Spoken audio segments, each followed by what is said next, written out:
এখনকার যারা ছবি বানাচ্ছে ডাইরেক্টর, এই যে ওদের ছবি যখন টেলিভিশনে দেখি টু একদম নকলের ওস্তাদ। ক্লাব নির্বাচনে সব সমিতির মেম্বারগুলাই ফিল্ম ক্লাবের মেম্বার। আমি চাই ইন্ডাস্ট্রিতে নতুন কিছু আসুক, নতুন কিছু হোক। সব শিল্পীরা আসছে এখানে, পুরনো সিনিয়র সবাই মিলে একটা আনন্দ। এই যে এই আনন্দটা পাওয়াটা খুব টাফ, ঠিক আছে? যেই জিনিসটা প্রতি বছরে ফিল্ম ক্লাব নির্বাচনে সব সমিতির মেম্বারগুলাই ফিল্ম ক্লাবের মেম্বার। যেই কারণে এই নির্বাচনটা অনেক আনন্দফুল নির্বাচন হয়, খুব ভালো নির্বাচন। ফিল্ম ক্লাবের মানুষের সংখ্যা না, ফিল্ম ক্লাবের মেম্বার আছে 500-র উপরে, যারা ইন্ডাস্ট্রি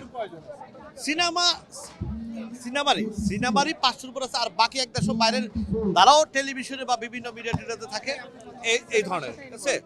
এই ধরনের থাকে, কিন্তু বাট সিনেমারই মেম্বার। এখন নাকি নতুন করে আবার সিনেমা যারা অভিনয় শিল্পী তাদেরকে নিচ্ছেন আপনারা? নতুন করে অ্যাকচুয়ালি ভোটার না, কিছু এটা হলো যারা অনেক শিল্পীরা মারা গেছে, তাদের ভোটটা বিক্রি হয়েছে, ওইভাবে নেওয়া হচ্ছে। বাট নতুন করে কোনো মেম্বারশিপ নেওয়া হচ্ছে না। আপনার কোনো নতুন চমক আছে এই বছরে? 25 তো গেল। আমার তো একটা ছবি অর্ধেক করা আছে, এটা সামনের মাসে শুটিং আরম্ভ করবো। আর নতুন ছবি একটা already kill him to next নির্বাচনের পরে ইনশাল্লাহ স্টার্ট করবো। ইনশাল্লাহ করছিলাম তো 6টা, আর কয়টা? ঠিক আছে, না সময় আসুক, দেখা যাবে।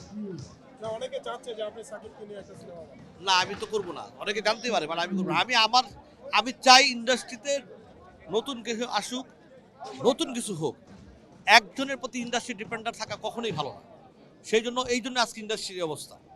যদি একজনের প্রতি ডিরেক্টররা, প্রডিউসাররা যদি একজনের প্রতি ডিপেন্ডেন্ট না থাকতো, আরো 10টা নায়ক নায়িকা ছিল, তাদের প্রতি ডিপেন্ড হতো, তাহলে আজকে ইন্ডাস্ট্রির অবস্থা হতো না। হল থাকতো, সিনেমা হয়তো, প্রডিউসার থাকতো, ভালো ভালো ডিরেক্টরও আসতো। আর এখনকার যারা ছবি বানাচ্ছে ডাইরেক্টর, যারা সিনেমার বাইরে, যারা যে ধরনের 2-4 জন যে ডাইরেক্টর, এই যে ওদের ছবি যখন টেলিভিশনে দেখি টু একদম নকলের ওস্তাদ। আমি কালকে একটা ছবি দেখে আমি এক প্রডিউসারে বলছিলাম যে আপনি তো একজন সিনিয়র প্রডিউসার, আপনি তো অনেক ছবি বানাইছেন, এই ছবিটা আপনি কিভাবে অ্যালাউ করলেন যে পুরো কাট টু কাট সিনেমা, এক নকল ছবি, হ্যাঁ, তার ছবিটার মানে রিলিজও আপনি করছেন, ছবিটা হয় নাই, ব্যবসা সফলই হয় নাই ছবি। তো এইগুলো অনেক কিছু ব্যাপার আছে, এগুলো বুঝতে হয়।